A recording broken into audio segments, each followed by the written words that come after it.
Okay, remember they're changing my voice. No offense to anyone. Real quickly, okay, are Westerners, Jews, LGBT people better off declaring what they believe is their supremacy, the supremacy of their culture, or are they better off, just going back to their country of origin if that's how they feel, and just living life that way, and when people from another country come through, they tolerate them, they're very accommodating to them, very diplomatic, and then they go and they leave America and Australia and Canada and places like this for actual multicultural activity where people tell the truth about things. Okay, so obviously they're better off just telling the truth. Okay, if you're not from a Nigerian patriarchal line, it's stupid to argue that you are chosen by God and you are above other groups of people. Okay, this is an argument that I myself did not make as a son of a brain surgeon who was 6'4", strong guy, very intense presence, and so on and so forth. Okay, so let's look at this guy, for example. He worked out. He looks like he's somewhere between a Jewish guy and a white. He's an American Olympic athlete. None of you can argue that this guy is in his racial and cultural context is a schmuck compared to the vast majority of people, at least. Okay, so he's one of the more athletic guys. If he was to argue who's the top martial artist ever, you wouldn't take him seriously, right? You say you're too slow. There's a lot of people a lot stronger than you. There's people a lot faster than you, and speed matters more in martial arts than strength. Okay, when it comes to where it really matters, right? Weapons, right?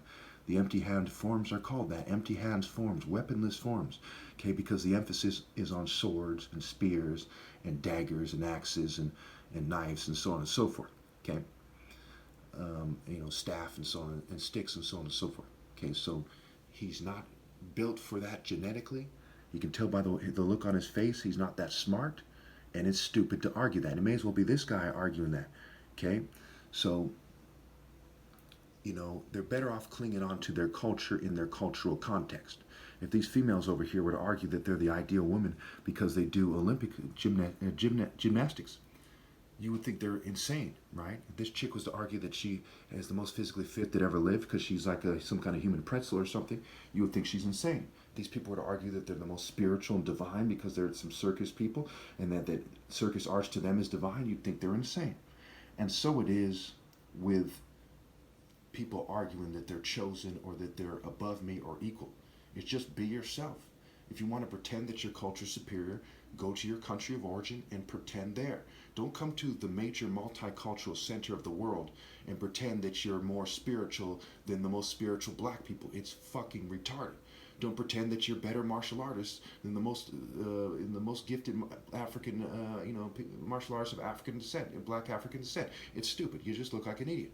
Don't pretend that you're closer to God, that you're more wise and heartfelt and deep. Okay, it's stupid. So what I'm saying is talking sense. The Bible talks about sense and wisdom in Proverbs again and again, right? Fools die for lack of sense. Okay, in martial arts, it says sensei, right? The essential alpha essence to sense the presence of God. If you're if you're a monotheistic martial artist, you would say something like that, right?